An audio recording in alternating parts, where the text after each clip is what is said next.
Greetings, Quester. The Meddlesome Meeples present Tome Talk with Matt and Richard. Welcome to Tome Talk, and today Matt is going to tell us about this book called Under the Eagle by Simon Scarrow. Yeah, now, this is a book that is probably one of our more recent books, if not the most recent so far. Right. This is a release from 2000. So, okay. fairly modern compared to some of the sci-fi classics and horror books that we've discussed in the past. I was trying to think if we've done any that are more recent, but no. Most of the fantasy books that I've talked about predate this book as well, so this is definitely one of our more recent books. But yeah, it's by Simon Scarrow. Now, Simon Scarrow was a history teacher before he retired to become a full-time writer. He's very well known in the history community. He's fairly well respected as a historian himself, and he specialises in Roman history. So he has done other books. So he's got a book out about like 16th century. He's got several books about Wellington and Napoleon out. But these books is part of a series, and it deals with Roman Britain. So primarily. Is that the first one of this series? This is the first one of the series, Under the Eagle, and that hence the series itself is referred to collectively as Eagles of the Empire. Right. And it's up to 16 books so far. Okay. Well, does it refer to the standard bearer thing? Yeah, it's the under the eagles, and you're marching under the eagle that the standard bearer would carry, that signified Imperial Rome. This really revolves around two characters. One is a guy called Quintus Licinius Cato, and the other one, Macro. Okay. With a C, not a K. Right, yeah. Macro. Oh, right, okay. Yeah. That's fine. And these characters are two very polar opposite characters. Okay. So you've got Cato, who's very calm, very cool-headed, very intelligent, well-educated man. He was taught at the palace in Rome. So, as you can imagine, the top sort of scholars of ancient Rome were amongst his tutors. He's a very brave man, a very determined man. He's a very humane guy. He wants to help people. Right. But his main flaws are that he can tend to overthink a situation sometimes, and he can be quite insecure about how others perceive him. Right. Partly that's because of his origin, which we'll come to in a moment. The other character, Macro. Now, I kind of like Macro because he's physically he's kind of built like me, in the sense that he's a shortish guy, 5'6". I mean, obviously I'm 5'7".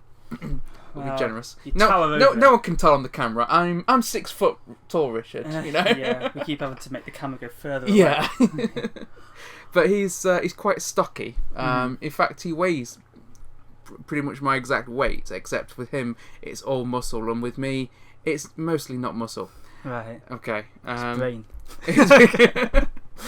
But Macro is very different to Cato in that he's like a professional, no-nonsense soldier that's been part of the legions for many years. Right. So it's the education level that's different. So yeah, and he's actually, I'd say they're both from quite a common background, but again, I'll come to that more in a minute. Where Cato can sometimes overthink things, Macro is very decisive. He doesn't tend to spend long thinking about things at all. That's not an issue. He just picks something and just sort of like charges forward. Yeah. But he's a very brave man. He's very loyal to his friends, incredibly loyal to Rome and the Legion. But yeah, he can be a bit impulsive at times because of his decisiveness. And he likes to drink. He likes to brawl. So quite often he'll be out in the taverns in the evening, getting into fights with people. And all right, okay. So, do they like Britain, like being there? Because I always imagine Romans didn't. Most Romans don't like Britain from what we can gather, but then if you can imagine living in this climate, if you're used to, for example, Rome, although many of the legions were made up from people from all over the empire, so it would be quite different. But looking at this starts off in AD 42, and Cato is assigned to the Second Legion, and is acting as the Optio, which is like the second in command of a century. Right. Macro's the centurion. Okay. Yeah. And this is where the initial sort of conflict with Cato and the rest of the unit come from. Because favoritism. Basically, yeah, because this is his first assignment. He's never been in the army before. Cato's history is that his father was a slave in the Imperial Palace. He was then freed, and likewise Cato himself then became a free man as a consequence of that. But because of those Imperial connections, he got placed right into a second in command post. Over men who had been fighting for years and were a lot older than he was. And so that naturally caused a certain amount of resentment and conflict. So Cato comes into this position expecting to almost kind of like be welcomed by this unit, and finds out they're actually quite hostile, and he's got to find a way to win them over. And it starts off with them in Germany, and he's got to prove himself, and then the Legion gets attacked by Germanic tribes, etc. But over the course of the story, and I'm not talking about this individual book, but over the various books in the series, we see them go to Britain, take part in the conquest of Britain under Vespasian. Vespasian was the commander of the Second Legion, and he, as we know, became one of the Roman emperors. He ruled for 10 years, didn't he? Was it AD 69 to 79, I believe? It was the last of the year of the 4 emperors, wasn't he? I remember he's one of the very quick succession emperors. Yeah, there was 4 emperors that took power in quick succession within like the space of a year, and he was the last one, and he actually ruled for 10 years. But he was a very good mind. He was still very politically savvy as well. But he is one of the characters that you see in this because they're acting under his command. Right. So this will actually take part in the conquest of Britain. Of Britain, yeah. And the first few books in the series focus on that. I mean, it doesn't go straight into that in Under the Eagle, because it starts off with them in Germany, but then they're going over to Britain to take part in that conquest. But several of the first books, I think the first 4 or 5 books in the series, deal with the conquest of Britain and certain issues with the tribes, and they're very good books. And then they come back to Britain after quite a period of time, because there's during their assignments they get posted to different legions to deal with different issues. So they end up not just at Britain, but you see them travelling out to Syria, Palmyra, Parthia, Crete, Egypt, Spain. There's a couple of books set in Rome itself. And one of the interesting things about the series is it draws on both of these 2 characters' backgrounds. So you've got very much the military side of things with Macro, and Cato, because of his background, he's tied in with some of the Imperial intrigue and the politics. Right. So he's kind of like fighting in 2 different arenas almost. And some of these, so for example, one of the books in the series, Praetorian, is set completely in Rome when these 2 are brought back, because they think that a plot has come up amongst the Praetorian Guard to kill the Emperor. So they bring in Cato and Macro and they're like, whoa, another adventure. The 2 of them. So they have to sort of try and uncover this plot. So that's all about the intrigue. And what's interesting as well is that we see Cato grow from being the Optio, the second in command, over the course of the series, to being a prefect, and he's actually acting as Macro's commander. But it's a fantastic journey that we see with these 2 as they go through their own growth, and also their friendship as they come together. They have a really great friendship, and it's really great reading about their loyalty to each other as well as to the men under their command. So you say it's 16 books. Is that still kind of ongoing? It's still ongoing. It's still ongoing.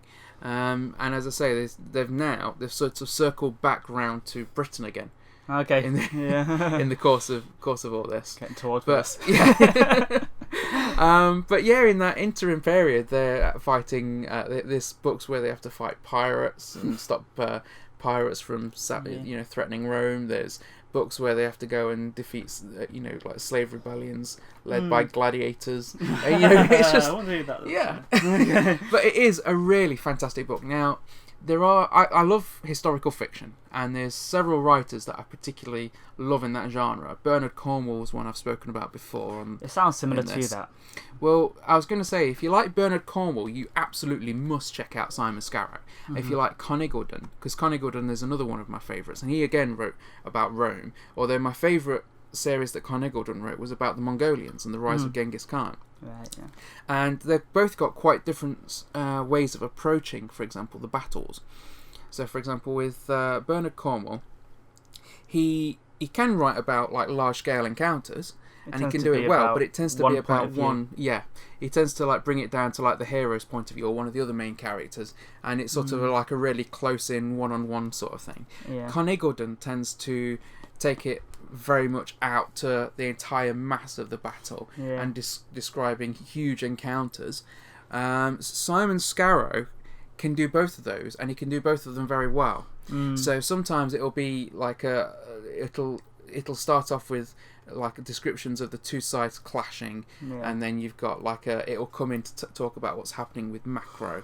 And he manages to do both of those sort of large field of view type and one-on-one encounters very well. Sounds a bit like you're playing medieval Total War and you keep zooming in and out. It's like that. It is like that. And as I say, it's not just about the military campaigns, because there's a lot of the intrigue, even from book one. People are starting to sort of draw Cato in, because people know that he's come from the palace, but they don't really know much about him. Right, so they don't really know who he, how he got to where he is, why he's there, and they kind of know he's connected to some of the very important people in the palace.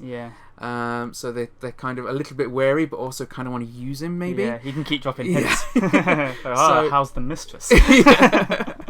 So it really does do a good job of combining some of those political intrigue elements with the military campaigns.